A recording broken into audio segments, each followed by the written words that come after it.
Hey everyone, this is JC from Team Empire, and I'm very excited today to have monthly meta April for y'all.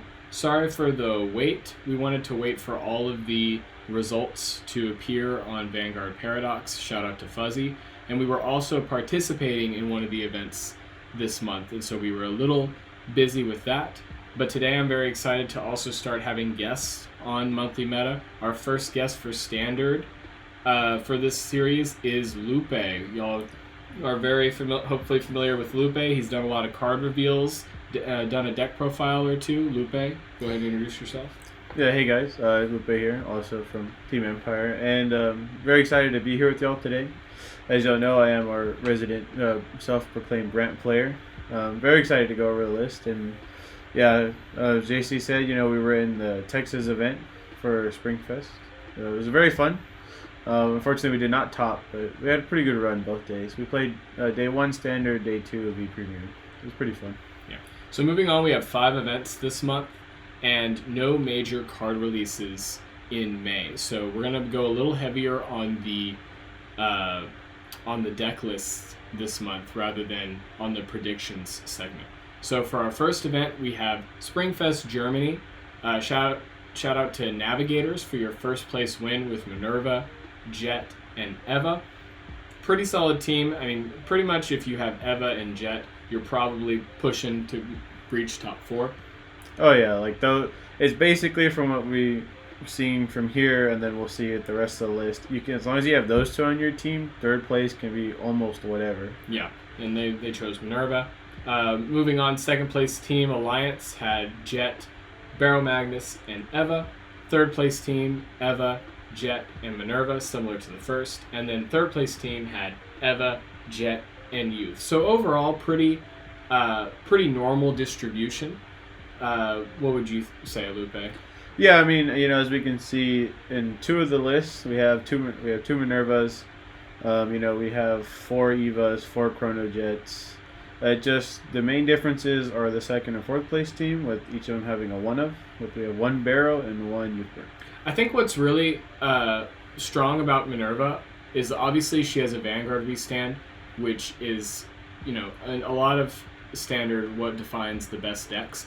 But also the fact that going second is kind of terrifying for a lot of opponents because that's when her restand is live. Makes it a little harder, I think, to guard in those early turns, when she gets to attack first.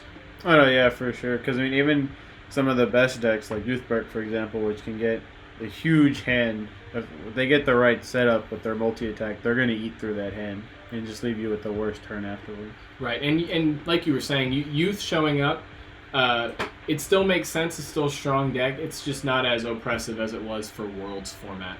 But we are going to go into Vanguard Paradox now. You can see the pie chart. Unfortunately, not all of the events have a very clean pie chart yet, but you can see the representation. And don't forget that Vanguard Paradox also likes to show off as many of the top 8 teams as possible. But go ahead and research that in your own time, because we're going to stick to the top 4. And in this event, we are going to look at the Barrow Magnus list, since it's the 1 of and it's a little more of a rogue pick. So Lupe, I know that you really enjoy playing Dark States. It's been a while, I think, since this deck has seen major success. What do you think of this list? Yeah, I play Dark States as like my secondary nation, and I play all of them besides Barrow, but I have a lot of knowledge around Barrow just because it's part of Dark States, and a lot of the main decks share the same card pool. So if Barrow gets all its pieces in Soul and on field, it is a very scary deck. The high roll has always been a part of it, and over the sets it's become more and more consistent. I think, though, the main reason we don't usually see it is because it's still, considered a high roll, and a lot of the best decks right now are just quicker at their game plan. But I like this list. We'll start taking a look at it. One thing that's pretty interesting is that this person is running 2 go-ahead Mekanis. My guess would be on the Amadine turn when you have her to Soul Charge more. This is a Soul Charge 2. So that's pretty good in combination with everyone's favorite Dark States card, Brainwash. That's on his own. If you just call Mekani on an Amadine turn, he's getting plus 10k. So that's pretty strong right there. What about you, JC? You see anything about this list? Yeah, the main thing that I notice is that this person really wants to win fast because he only plays one copy of Barrow Magnus, meaning he's completely giving up on Persona Ride to run more soul charging pieces. So, for example, you already talked about Mikani because it's plus 2 to soul. Swirler. We all know Amandine, like you were talking about, increases soul charges. But playing less of this means that you're just trying for that turn 3 to kill. Leaving more room for these big attackers. This is kind of like Barrow Magnus's like Skull Dragon, so to speak. I think with 15 in soul, this guy is like, what, a 30k beater? Yeah. You know, you add the barrow power to it, it's 40, which is very scary. And then also you have the generic over trigger. So this person values putting power on the 2 units called out rather than the inherent crit, which is fine for me since I don't think he's trying to play for much of a long game. Yeah, plus, I mean, Barrow skill, you know, if you get the first one, you just get a crit inherently. So, I mean, you don't really need the Dark States OT at that point. And like you said, this guy it seems like he's going just for a straight up turn 3 kill. So it makes more sense to run the vanilla OT. Right, so ups to the Barrow player. I wonder what his personal record was. We're going to go ahead and move on. This is Springfest, Georgia. Congrats to Fullbringer getting first place with a big shocker. We have Chronojet, Overlord, and Chaos. We are definitely going to be covering that list here in a second. Second place team, Mid Plus, Overlord, Jet, and Eva. Some people would consider this the best team to bring. You know, that third slot can really be whatever, but Overlord is, you know, a pretty nasty high roll deck if you see your over trigger. Third place, we got Jet, Youth, Eva. We've already seen this lineup. And then fourth place, a little different, Flagburg, Jet, and Minerva. Okay, so slightly different conversion. Yeah. Right? I think the fourth place team is kind of a standout because it doesn't have like Eva or Overlord. But it just goes to show, though, that I think all teams that are wanting to do very, very well, have a good conversion, need to have a Jet on their team. Yeah, I mean, that's the one consistent that we've seen so far in these two lists, or these two top 4 standings, and we'll see in all of them, the rest of them. There's always a Jet on the team for the most part. So we're actually going to look past the Flagburg list because there is another one coming up, spoiler alert. We're going to go ahead and jump into the Chaos list because I know there's a lot of Chaos fanboys out there, so they're probably very happy to see this. So let's go ahead and pull that up. In case you somehow don't know, Chaos, no insult, it is a very, very rogue pick, but Chaos is a deck that is kind of like a Highlander strategy where it wants to have as many different names in Soul as possible so that you can gain power to your entire board and then also call out this grade 3 Mikani pretty much every turn so that way you have 4 to 5 consistent attacks. And we might have to scroll quite a bit through this list because, again, it is a Highlander strategy. So Lupe and Jack actually enjoy theory crafting Chaos. So Lupe, what do you think about this list? First impressions. Yeah, so as JC said, me and Jack both love it. We actually share the deck, and just since I have a huge Dark States card pool, and like Jack, we love deck building. So we'll start off with the trigger lineup because this is pretty much the same thing that most Chaos lists run. It's just one of every trigger. One thing that might be different between decks is like this person runs more draw triggers than fronts because Chaos already gives his rearguard so much power. But I've seen some lists just to have even more power for like a bigger kill turn will run the reverse of that. So that's pretty standard. And then what I like about this list is that he's running 1 and 1 of this grade 2 and the one next to it, which we'll look at in a second. So this guy, his skill is if you have 8 or more cards with different names in your soul, he gets boost and plus 5k. And then his second skill is if you have 8 or more with different card names, he can intercept from the back row and he becomes a 10k shield. So he's just a 15k booster that can be a 10k shield, which is pretty strong. Basically, if you just have him behind Chaos, because Chaos's attack is probably the least threatening if you don't have a booster. So with this guy, I mean, that's a 25k booster without Persona Ride turn. Or even on Persona Ride turn, sorry, he's in the back row. And then this guy does a very similar thing, but instead of having shield and 8 cards, he only needs 6 cards. If you have solo 6 or more cards, he gets boost. And then 12 or more cards, he gets plus 10k. So it becomes a 20k booster. He can't intercept, but it's a huge booster for chaos or boosting your Mikonis. So I like that he's running a 1-in-1 of, because they basically accomplish the same thing, but a little different. And I always like seeing cards like that. What about you, Jason? I think the only thing I want to talk about is the significance of Flaming Pony, because the important thing about Highlander-esque strategies is that the smaller your deck gets, the higher the chance is that you have one-ofs in your deck.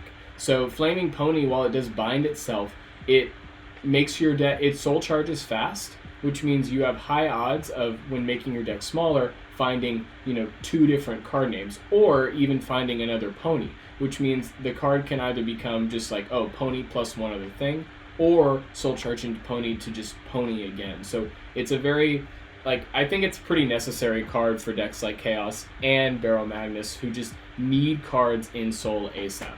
But other than that, congrats to the Chaos player. I wonder what his individual record was. Yeah, that must have been a very exciting day for the Chaos player. So we're going to move on. Here's the rest of the... or pardon me, that's a different event. Here's the pie chart. We didn't really explore it too much. One of the 5th through 8th place teams had a Seraph, so ups to them. We're going to move on to BCS Manila, or BCS Philippines. Congratulations to first place team, the new dinosaurs. Lots of dinosaurs on this team with Minerva, Lutetia, and Jet. Another strange lineup. And then all 3 of the other teams had Eva, Overlord, and Jet. So we kind of spoiled it already. This seems, in a lot of people's eyes, to be the strongest pick right now for the month of April and May. Yeah, this basically, if you took this team, you would be somewhere on the top 4. Right. And we've already covered Lutetia in the past month. That list hasn't really changed. Minerva lists are all pretty much the same, so this is a very, very solid statistic for Standard's current meta, I think. This is just a very, this whole chart makes sense. We can go ahead and just look at the pie chart. There you go. Yep. I just think this conversion makes a lot of sense. It would have been interesting to see that Jejuled player make it into top 4. Yeah, big congrats to that Jejuled player who made it into top 8. And yeah, that would have been very interesting if he was in the top 4. So next we have, it's the same thing. Next we have Springfest France. Now, I always get excited to see France and Germany events because they have some of the best European Vanguard players there. And this chart does not disappoint.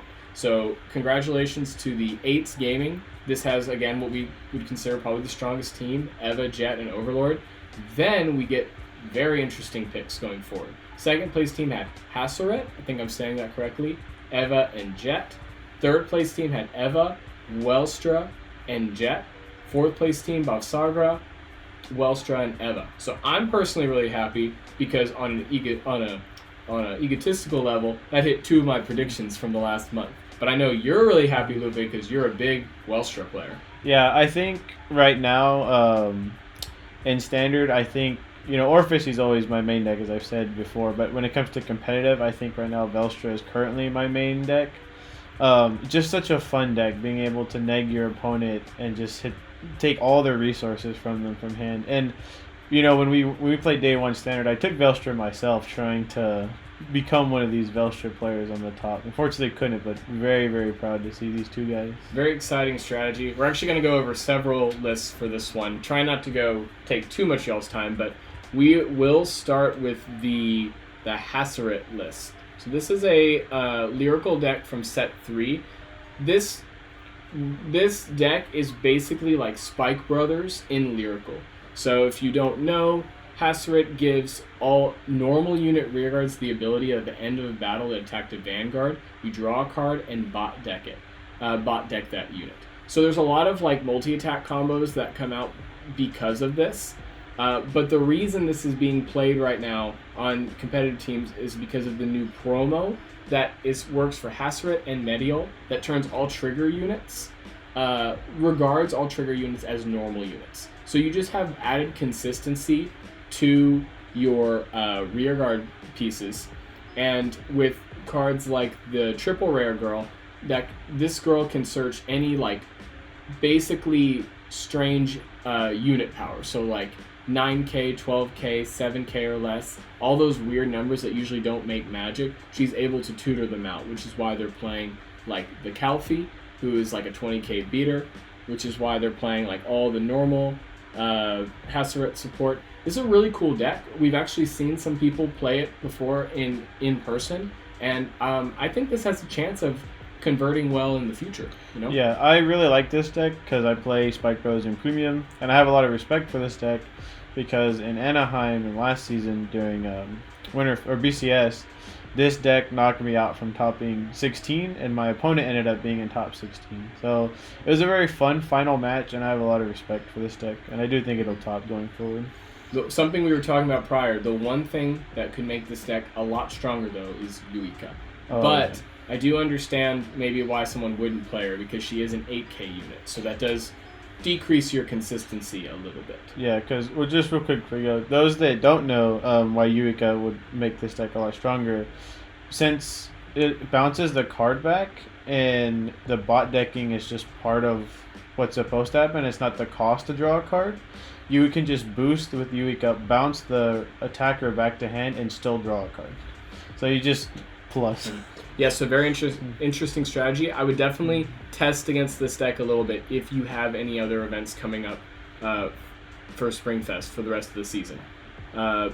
Next, sorry, we're between screens right now. We're going to look at both Welstra lists. Okay, so the very first one up on the screen, I'm going to let Lupe take the lead on this one since he has done a lot of testing with this deck. Yeah, so we're going to look at both of them, as JC said, and they're both pretty different. There's a lot of similarities, but there's also a few tech choices that I like. For the most part, this deck is pretty consistent with most Velstra lists. Like, we have 4 of our Operate Master, who's just an insane card, being able to grab a Persona Rides or our Maximums. We have 4 of our Blitz Mechanic, just to operate some more. But some differences, though, that we have are, I'm pretty sure y'all can see, is our starter is Sora, but then our grade 1 is Kyanite Blue. You may be wondering, why is it Kyanite Blue? Well, that's because the grade 1 product card, Abahazel, doesn't really do too much for you besides giving you the chance to superior set at grade 2, whereas Prison can be used just for discard fodder, or it can give you 3 soul, which is very important so you can continuously use the Operate Master since his skill requires 2 soul every time you operate. Another interesting thing is that he is running one of the original grade 2, and a lot of Japanese players run this so when they're grade 2 gaming with the Stride deck sets, and I personally tried this leading up to the Texas event, but it just never worked out for me, but I'm glad to see it worked out for him. Because this just helps you grade 2 game against them and not give them, I almost said first stride, but their only stride.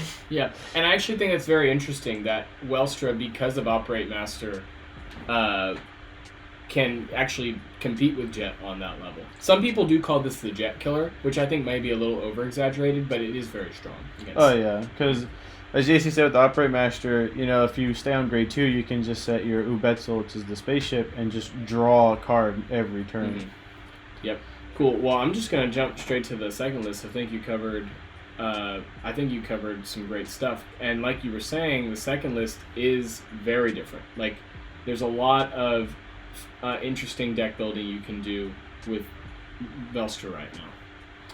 Yeah. So this one, key difference right away is we're running. Well, this is the same, which is funny because I also run the Sora starter, but we're running the original grade 1 for the ride deck, which grabs us our grade 1 product card, which is Abahazel.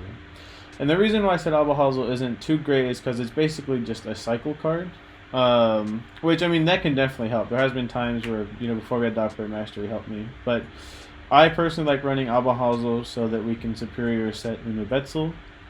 But the key differences in this list are we're running 1 Abend Robust. And to me, this is for 2 reasons. One is just to grab another spaceship just to get your draw. Maybe try to draw into your Operate Master, a Bulbul Mine for counter charge, but also because he's a 23k beater, which can definitely secure you, let's say 5th or 6th damage, because let's say you neg 15, I mean that's 23 to -2.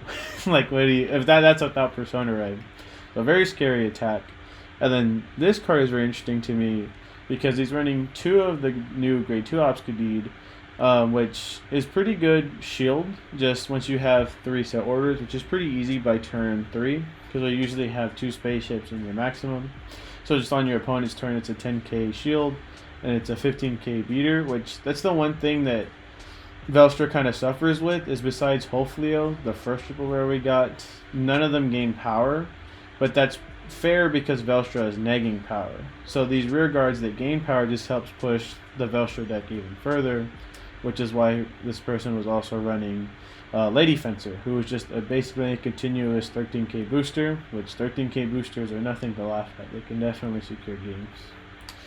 I don't know if you have anything else to add. No, I think that was great. I mean, I've just like with the Hassart list, if you haven't tested against Welstra, then you better do it because it's a scary deck. We're going to look at one more, and that's the Bavsargra list.